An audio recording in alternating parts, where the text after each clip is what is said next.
I was detained and searched by U.S. Customs and Border Patrol upon entering the United States on suspicion of smuggling tarantulas.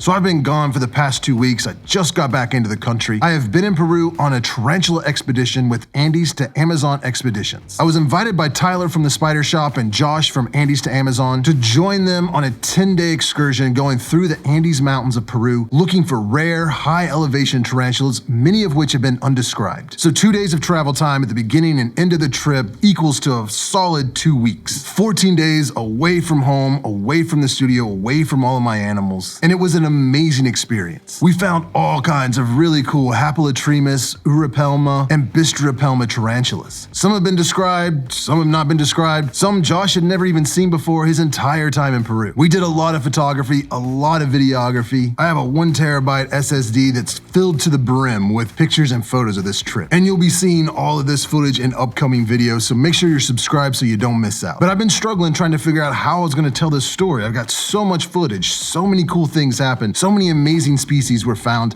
I couldn't condense 10 days into one video. So I've been trying to figure out the best way to relay the story, how to kind of parse it out. Should I do it by day? Should I do it by species? What's the best way to tell this story? And I've decided that in this situation, the best way to tell this story is to start at the end. So I'm gonna tell you the end of the story first, and then we'll go back to the beginning in future videos and move on from there. So I was detained, searched, and questioned by U.S. Customs and Border Patrol upon re-entering the United States. And not just me, every single person in our party was stopped. I arrived at the counter to check my baggage all by myself, speaking hardly any Spanish, and the process of getting checked in for the flight and checking my luggage seemed to go off with no issues. The lady handed me back my passport and my baggage claim ticket, told me which direction to go to get through security and find my gate, and as I turned around, there were 2 Peruvian officials that said National Seguridad or something like that on their hats with their hands out stopping me, and they told me they needed to pull me aside, that this was a random inspection, they were searching for drugs. So of course I didn't put up a fight. I said, yeah, not a problem. So they took me into a side hallway. They went through my check bag, they went through my camera bag, they went through my laptop bag very thoroughly. They unrolled my clothes. They were definitely looking for something. There was a translator present, but she didn't speak much English, so there was a little bit of difficulty in communication, but she made it known that they were looking for coca or cocaine. And they had already busted a couple of people in the past 24 hours for trying to smuggle drugs, and that's the only reason that I was stopped. Of course, I didn't have any drugs on me or anything like that, so after going through all my stuff, they patted me down, checked my pockets, and then thanked me. They were very respectful. They put all my clothes back and were just overall very polite, and it only took maybe 15-20 minutes. They gave me my stuff back, told me I was good to go, and sent me on my way. I made it through security with no issues, boarded my plane, and took the 5.5-6 hour flight all the way to Miami, Florida. And because it was an international flight, upon landing in Miami, I had to go claim my checked baggage, go through customs, and back through security and recheck my luggage. I haven't left the country a lot. In fact, going to London was the first time I actually used a passport. And both getting into the UK and getting back into the United States was very simple. I just showed my passport,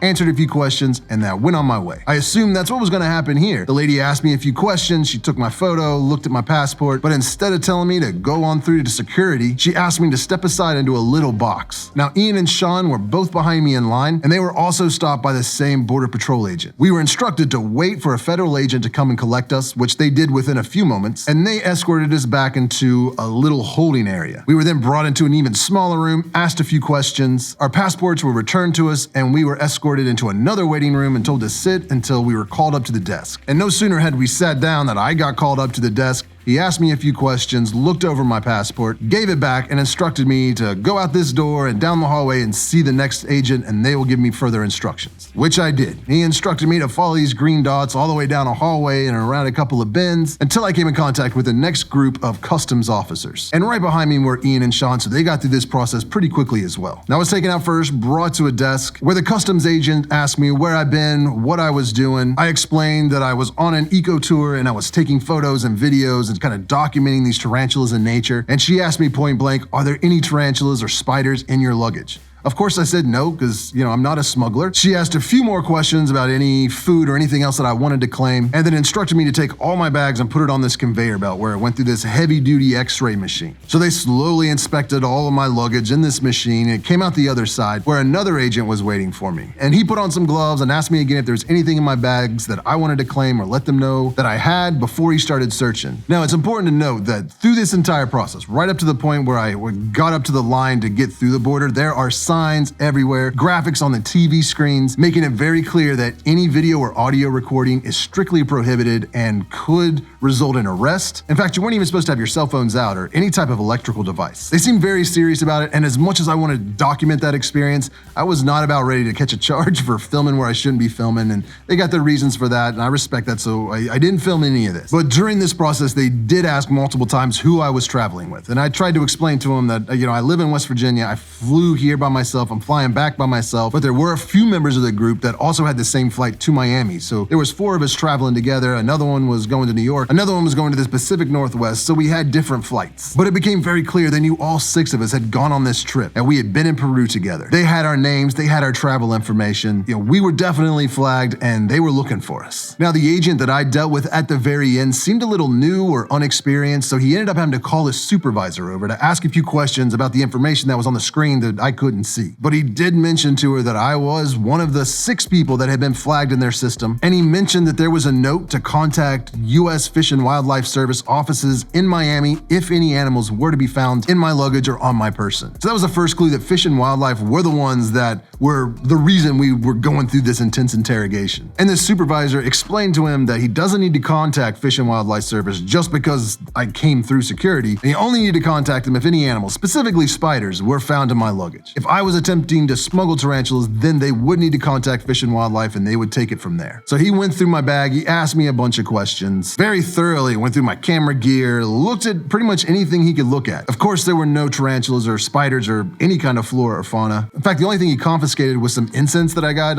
We shopped at some store, and as a gift, they gave me some Palo Santo and some other kind of natural incense, and they took that, said I couldn't bring that in. I also had gotten my little girl these cool colored pencils that were made from branches, but they still had the natural bark on them, and I guess they were worried there might be some kind of mite or, some kind of invasive animal living inside there that could damage. It doesn't matter. They took them. They confiscated them. I wasn't in trouble at all. They just said, you can't bring these in, we gotta destroy it. So after having my bags and person searched multiple times, going through security and x-ray machines multiple times, answering all kinds of questions, they finally cleared me at the border and let me move on to go through security one last time before checking my bag and finding my gate and waiting for 6 hours until my flight took off. Now, Michelle, I think, was ahead of me. She had already been cleared. Ian and Sean were behind me, and I don't know what held them up, but it seemed like it was another hour or so before they actually got out, but nobody had any spiders on them. Tyler was thoroughly searched when he arrived at LAX. He wasn't smuggling any animals. Same can be said about Tom when he landed in New York. So we were all cleared of all suspicion and allowed to enter the country, which was a relief because smuggling tarantulas is not just something that I don't like. It's something that I publicly talk about and encourage people not to engage in that type of behavior. And I was very relieved that no one else in our group had attempted to do something like that either. But this did teach me some very important lessons. First of all, I was actually very impressed with how seriously they took smuggling tarantulas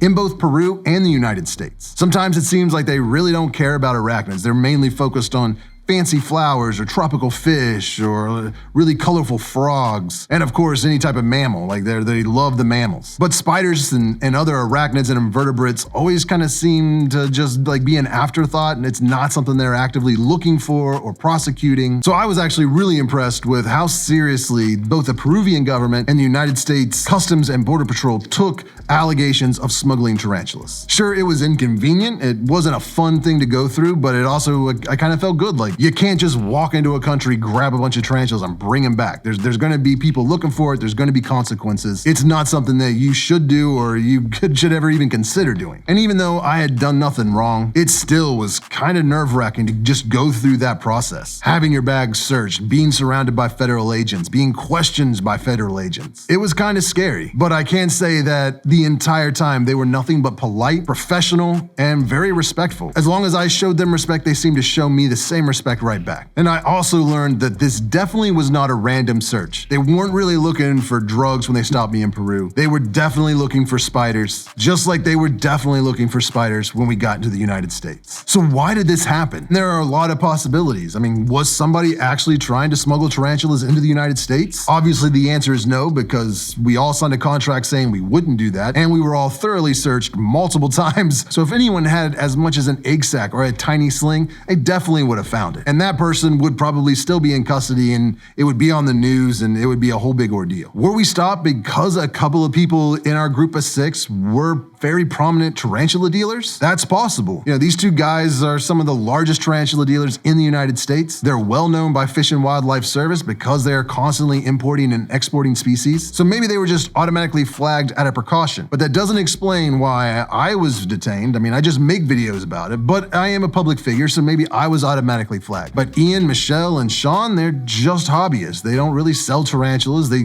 just keep them as pets, so they probably wouldn't have been flagged, other than being associated with us on this trip. Some suggested that maybe it was a rival dealer, or a jealous YouTuber, or some other business in the hobby, or just a hater online. They called Fish and Wildlife and made an anonymous tip, accusing us of smuggling, and that's why we got flagged, detained, and searched. Maybe that's what happened. I don't think so. But what's more likely is that U.S. Fish and Wildlife monitors my channel and these tarantula dealing websites and all the tarantula Facebook groups and YouTube channels and Instagram accounts, looking for people like us making trips just like this, knowing that there would be a very real temptation to try and bring some of these species back, especially if you're in countries that don't allow the exportation of these tarantulas. And it's also not a secret that there's at least one Fish and Wildlife agent that is open about the fact that keeps tarantulas and is involved in the hobby and is in a lot of these groups, and definitely would have saw my posts and Spider Shop's posts and everybody. We were all posting videos and photos and making updates, and he would have seen that just in the normal feed on his social medias. And maybe just out of duty, he did what he had to do at Fish and Wildlife and flagged all of us to be searched upon re-entry. But it's also very real that it could be all of those things. They flagged the tarantula dealers and the tarantula YouTuber, and there was some disgruntled fan or customer that called in an anonymous tip falsely accusing us of doing something that we weren't doing. The truth is,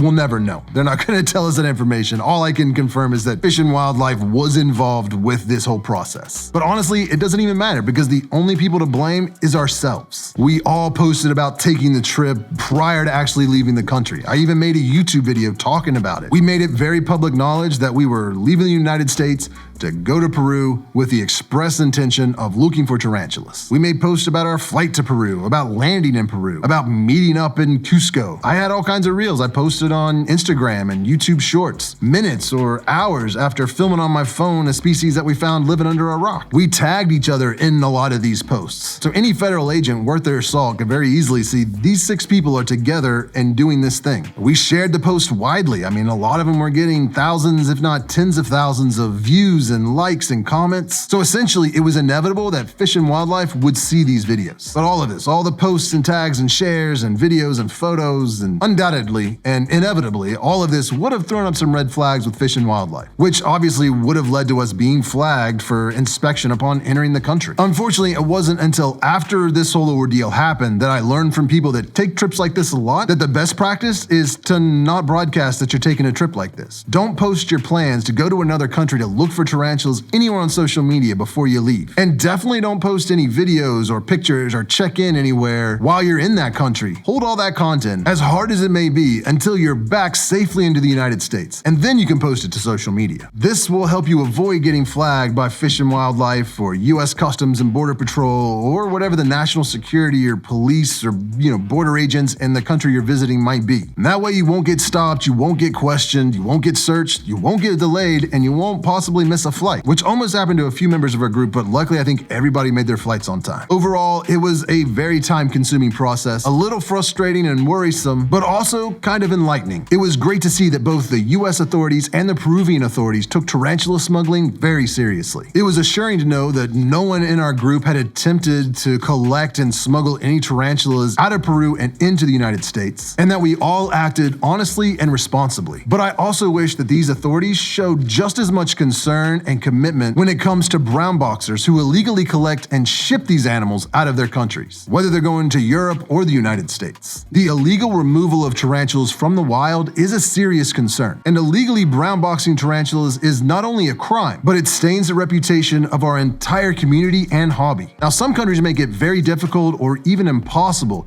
to legally export tarantulas that are native to their country and into the hobby, where they can be bred in captivity, sold, and kept as pets. So that leaves us with the much discussed age-old question: do two wrongs make a right? If a government doesn't allow the export of their native tarantulas, but also doesn't protect the species or the environment that they live in, is smuggling the tarantulas the only option? Or should we, out of sincere concern for these species, look for ways to create sanctuaries for them in the wilds of their native environment, rather than being more concerned with being able to own them in captivity? Should we financially support and encourage scientific research, conservation, and lobbying governments to allow for the legal exportation of these species to help ensure they won't go extinct due to habitat loss? What is the best option? And not just for our hobby or our wallets or our own personal desires, but for the spiders themselves and the ecosystems that they inhabit. One of the most amazing experiences of this trip was witnessing in person how these tarantulas are an integral part of the ecosystem that they live. So by protecting a specific tarantula species, you're also protecting an entire ecosystem of other animals and plants. So tell me your opinions in the comments down below. And make sure that you're subscribed so you don't miss any of the multiple videos about this trip that I will be posting in the very near future. Because I got some very cool footage of finding some amazing, rare, high elevation tarantulas high up in the Andes Mountains of Peru, and some wild experiences we had along the way. You definitely don't want to miss that. Well, as always, I appreciate you watching. Subscribe if you'd like to see more.